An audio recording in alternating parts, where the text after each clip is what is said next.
Hi, everybody, and welcome to the Social Innovation Podcast. My name is Zal Dastur, and I'm here today with Mark, Allen, and Grace Sai, the co-founders of Unravel Carbon. Welcome, guys. Thank you for coming. Well, Thank you thank for you. It's having happy to be us. here. Why don't you tell the listeners, because I know that basically what Unravel does is it helps, it's a software platform that helps companies track and reduce their carbon emissions. So why don't you guys tell us a little bit more about the company and what it does? Yeah, so we're only about 8 months old, but Mark has been in this space for 15 years, and for me, it's been slightly more recent. But we both came together to want to bring rigorous data science, highly technical climate science into what is wrapped into a product-led software, so that we can enable the participation of companies, small and big, into the global fight against climate change. So that's essentially what we are, and we believe that all companies should measure and reduce their carbon emissions, no matter where they are or what size they are. And ultimately, all companies will probably have to start measuring and reducing their carbon emissions at some point as well. I mean, I have a couple questions about that, I think a little bit later I'm on, but sure. why don't we start? I know that Grace, you alluded to it briefly, but why don't we start just a little bit and tell people about your backgrounds and kind of like what brought you guys here? So Mark, if you'd like to start. Yeah, sure. So, as Grace said, yeah, I've been in the climate change space for a bit over 15 years now. So, I'm a chemical engineer by training, and I worked in sort of industry as a chemical engineer for the first part of my career. But then, 15 years ago, decided to concentrate on sustainability and climate change. There was a lot going on in 2007, and a lot of policy frameworks coming up, and I made the decision that was an area to concentrate on. And since then, I've been working in consulting companies. I've worked in large corporations as sort of greenhouse gas technical manager, and I've done consulting work to large companies like BP and Shell and Unilever and others, and as well as with governments on policy frameworks and decarbonisation pathways for countries in Singapore and Australia. So, yeah, really quite a long time working across that value chain and everything from estimating emissions to developing large scale decarbonisation options and developing strategy as well. And Grace, what about yourself? Yep. I came from a very different background. I'm a two times founder, both times exited, and in between, I was also a venture capitalist. I ran a fund that invested in 13 early stage tech companies, and now this would be my third venture and hopefully the most impactful of all. And the reason I started Unravel was because last year, when my daughter was turning 2 years old and my second company was going to be acquired, I asked myself if I have one more startup in me, and if I had, what problem would I solve? And we were asked to write a will for my daughter, hashtag adulting. And although it's super cliche, but it was honestly the first time that I truly connected with the future. I really had to sit down and think about what we were leaving behind. And it dawned on me that what was the point of leaving all these material things for her when the planet she inherits for her generation and generations to come is literally burning. And that was really a wake up call, because I feel like if we don't connect with the future, we wouldn't care enough, to do something that would have trade offs in our lifetime. Our generation would escape, the full impact of the climate crisis we're in, but her generation and the future ones to come will not. So that was really a wake up call, and that turned me from being a bystander overnight to wanting to dive right in and bringing all that I can bring, capital, networks, experience, all the battle scars of having started two ventures, to help decelerate the impacts of climate change together with Mark.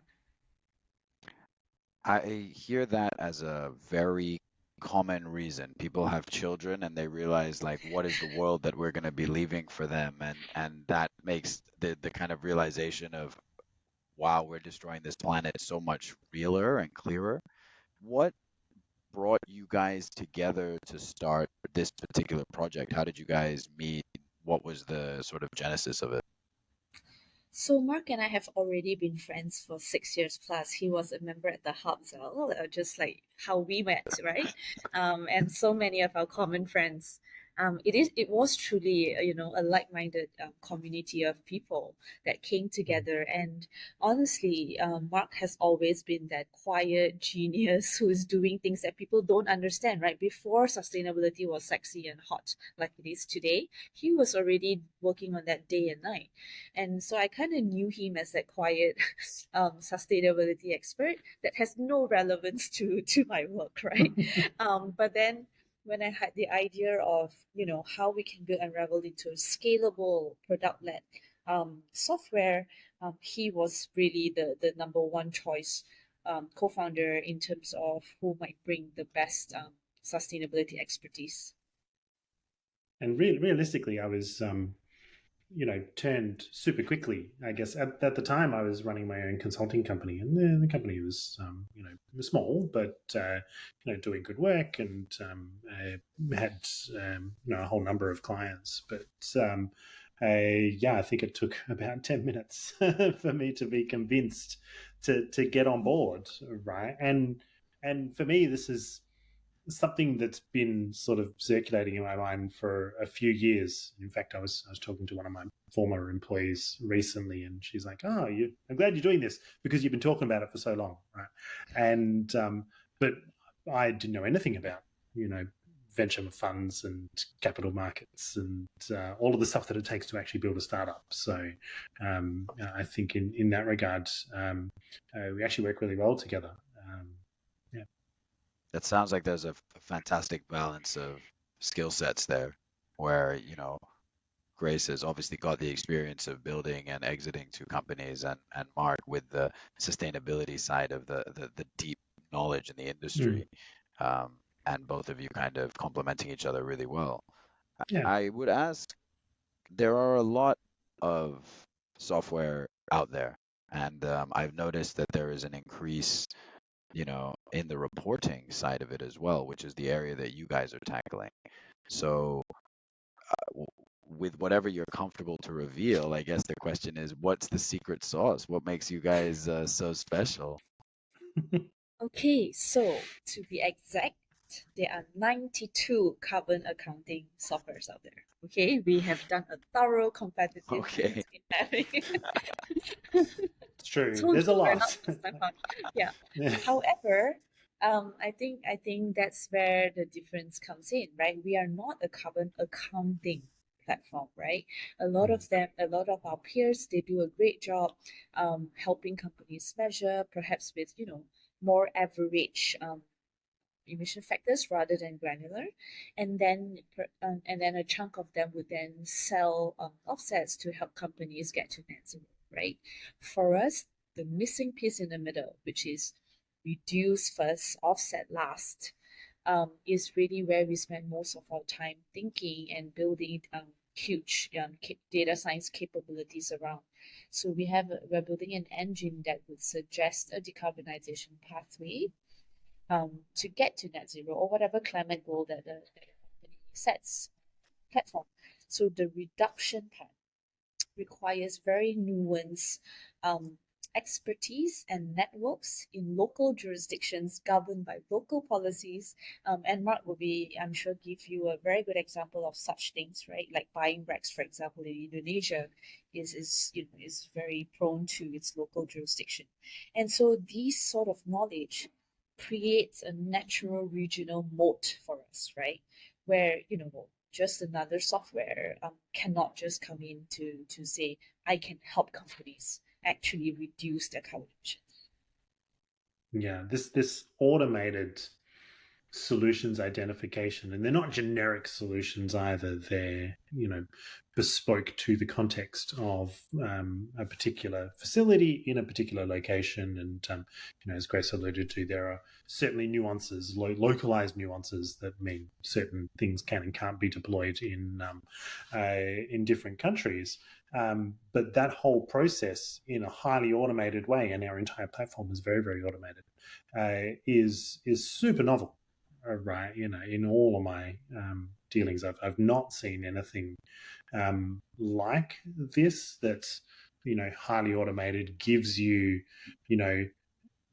an idea and decision support around in what order should you be doing particular deploying particular solutions, how much are they going to cost, what is the impact going to be.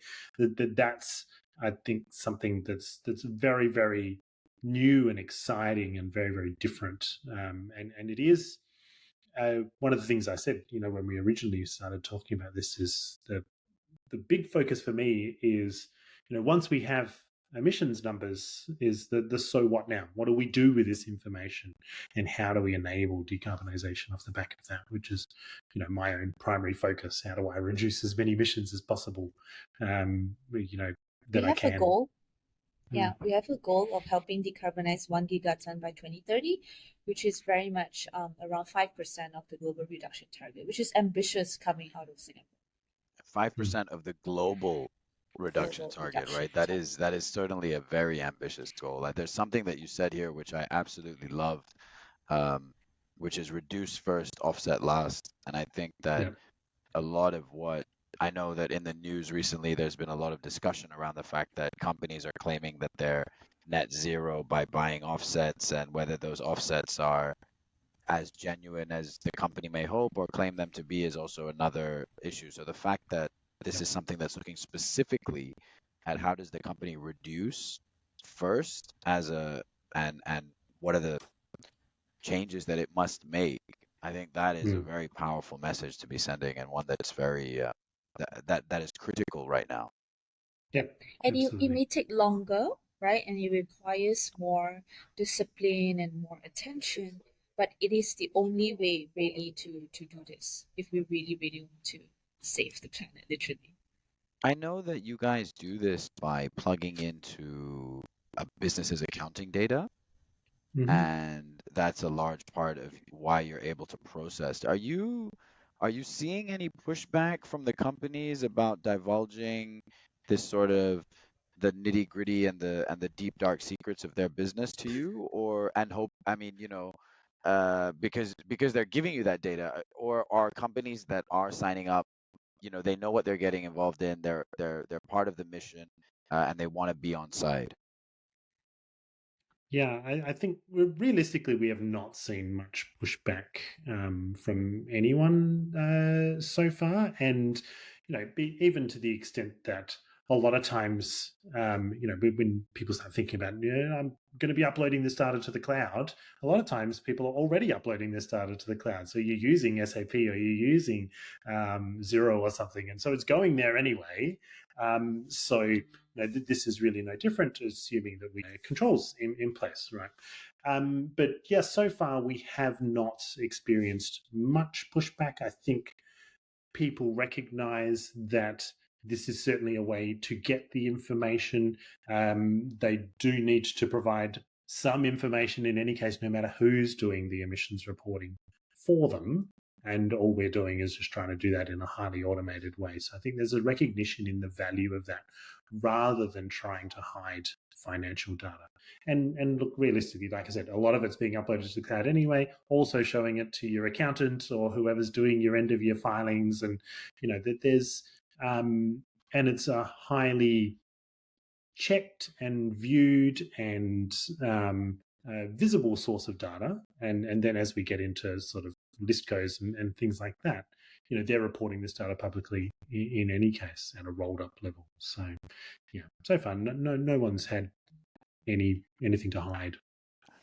And these companies, when in terms of the ones that you're dealing with, what is the next stage after the reporting? So you get the report, you get all this wonderful data, and let's say a top 10 or top 20 list of things that this company should embark on, because I understood from the reading that you even prioritize for the business how they should go about the next steps.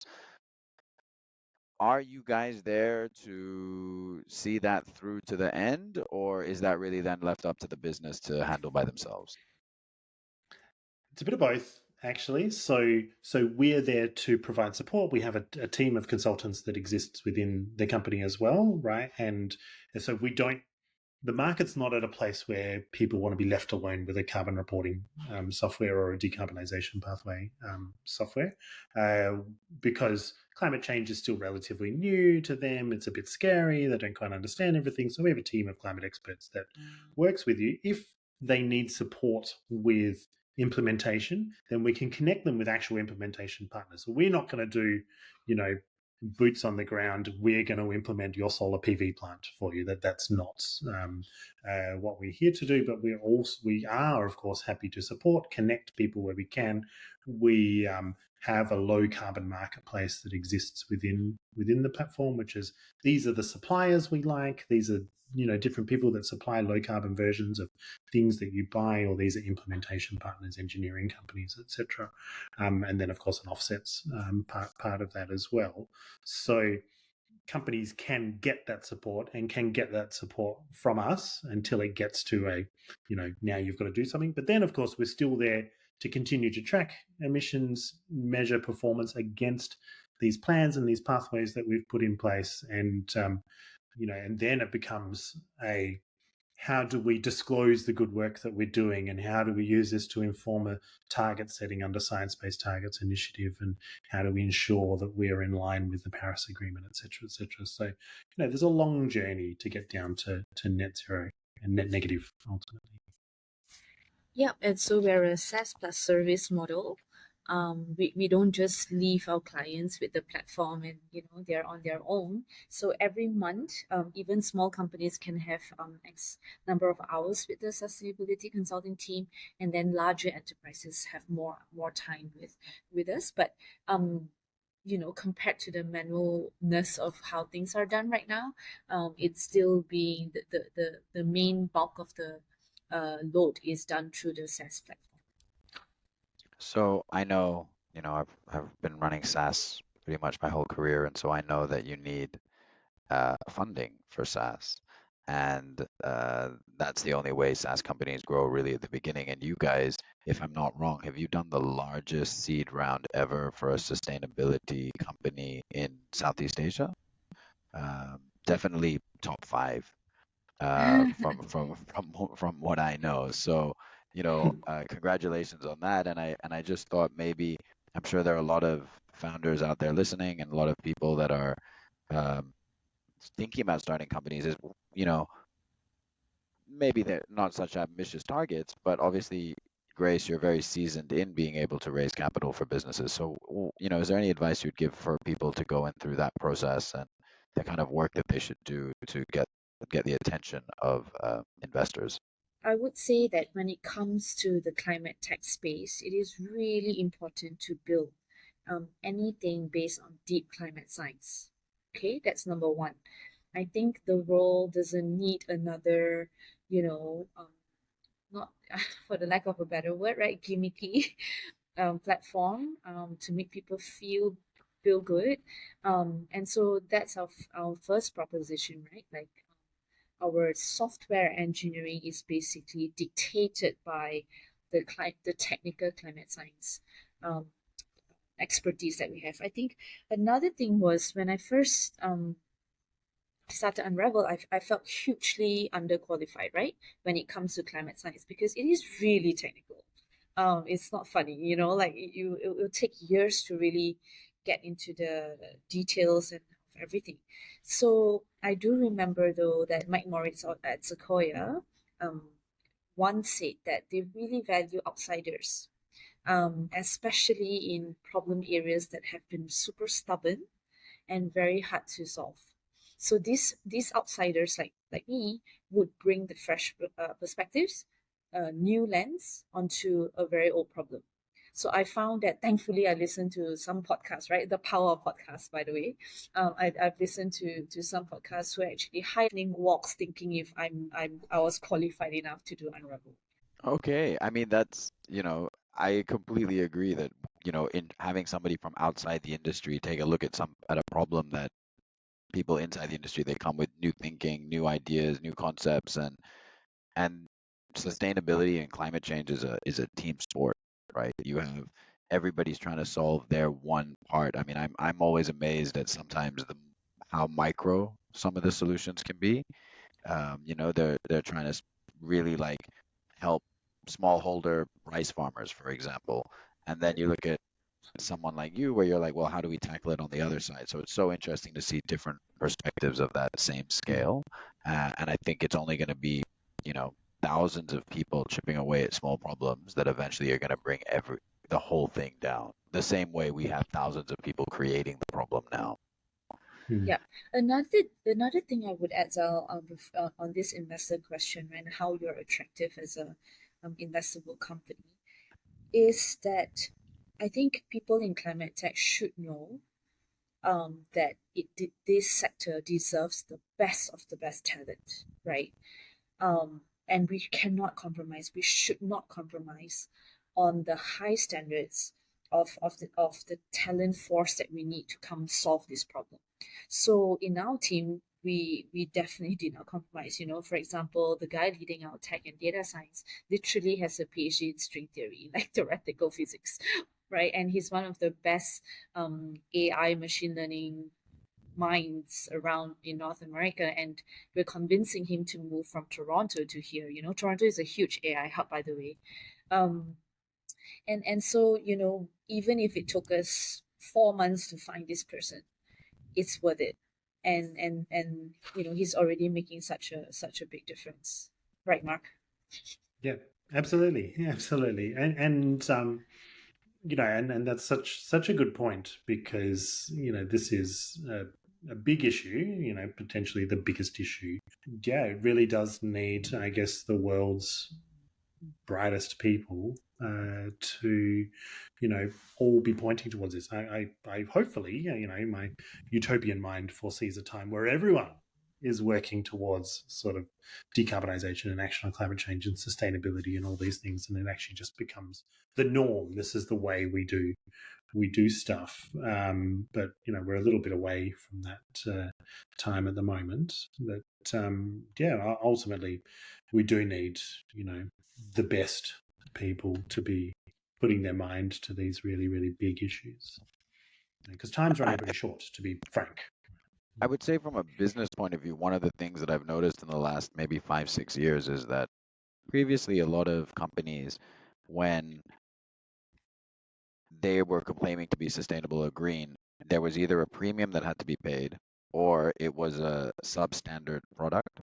And I think now the difference that we're seeing is that people are coming out with business models that are profitable. And for example, if the business does well, every dollar of revenue that it makes contributes to the reduction in carbon. So, an example becomes like they have now clean cement, right? So you're not taking a hit by purchasing this product, and every building that they build is a reduction of carbon that they do, and that's linked to their profitability. And I think that's where we're seeing the world going, is that companies that are greener, that are profitable, that are actually providing value, and in many cases can be better products, than the existing products. So I think that's a shift, but whether it's happened fast enough and whether it will happen at a rate that needs to happen, I think that's another question altogether.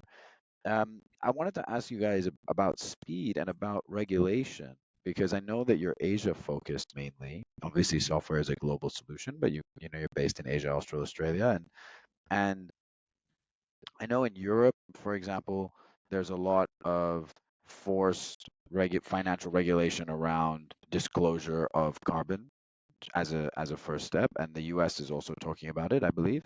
I know that Asia traditionally lacks this regulation. Are we moving at a fast enough speed that you guys see? That are there changes happening, or is it really going to be private sector led and public sector followed? Yeah. This is a really, really good question, and it's under discussed, I feel, in Asia. We are not just traditionally lagging, we are currently still lagging as a continent. That's fact number one. Fact number two, though, is that we are home to 70% of global supply chains. Okay? Scope 3, which is what we specialize in. And fact number three is that we're responsible for 60% of global emissions. So Asia has to buck up, right? Asia has to wake up and lead the charge in supply chain emissions reduction. So We have a global product, as you say, the software is a global product. We do target sectors and companies globally in North America and Europe that have their supply chains in Asia. So a lot of their scope 3 have the proximity to our home ground advantage. The regulation part is definitely catching up. You see stock exchanges like SGX mandating sector, a couple of sectors every year to disclose. I know Mark has a strong opinion around regulators as well, playing a big role, and we definitely do see them as playing a main role in changing behavior. Yeah. And I will say, I do think regulators and regulations are catching up quickly in the region. And in many ways, it's actually being led by Singapore. And even something, I guess, as simple as, the Singapore carbon price came in 2019, fairly late for carbon prices. It came in very modest, $5 a ton. But the acceleration in that is huge. And, by 2030, it'll be, $50 to $80 a ton.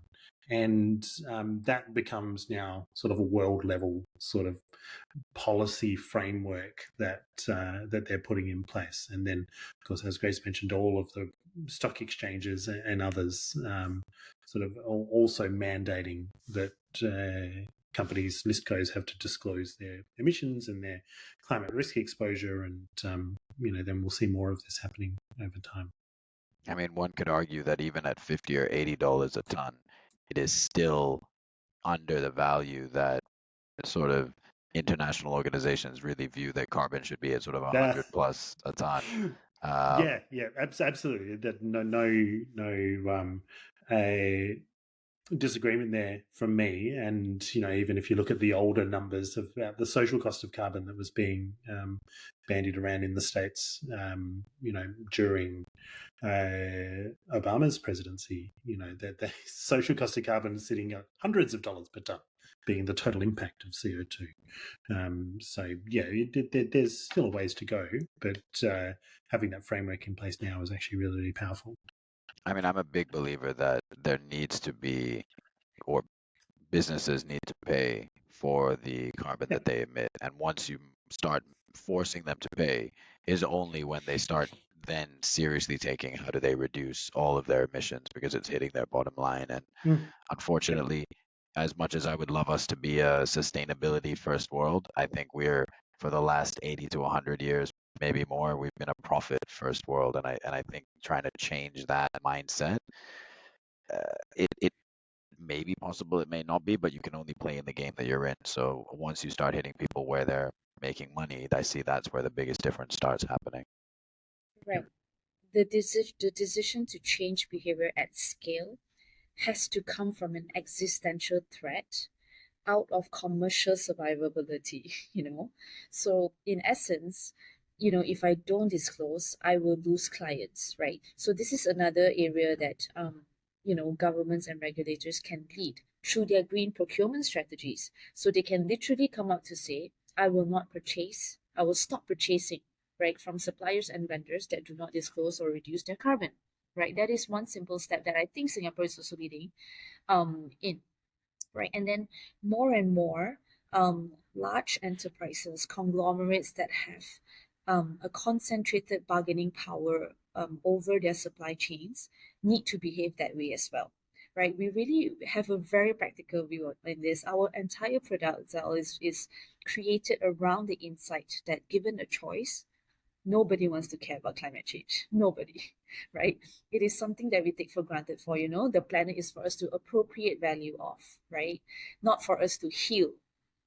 So it really needs to come to a point of an existential threat, just like what the planet is facing. I mean, I think you're absolutely right. I think, unfortunately, there are a lot of people in the world that do care, and I see more and more caring every day, but I don't think that it's enough, and I don't think that the education and the pace at which that's moving is happening fast enough. And so we're talking about large scale regulation and big changes. I wanted to say, congratulations to both of you because I just heard that you will be representing Singapore at COP27 in Egypt this year as part of, I believe, a delegation of 140 that will be going there. So that's really the leading place where climate, hopefully, policy is dictated for countries in the future. Is there, do you guys have anything you'd like to achieve? What would you like to see going there? What would you tell me about what you're looking forward to in the experience? I don't know if we're representing Singapore, but we're definitely proud to be part of the Singapore contingent. But we really only have one goal there, right? Which is to share the stories, data-driven customer stories, right? Of projects and clients that we have had the privilege of helping in the past 8 months. So we want to show, because COP is a great place to talk about how capital is flowing right into saving the planet. But we would like to showcase examples of what those capital has done. Yeah, so we hope that by doing so, letting the work speak for themselves, we would be able to position Asia as maybe not so much a laggard, right? But actually, there's some data-driven results and outcomes coming out of it already. And Mark, you mentioned it's always been a life goal of yours to attend this, so you must be looking forward to it.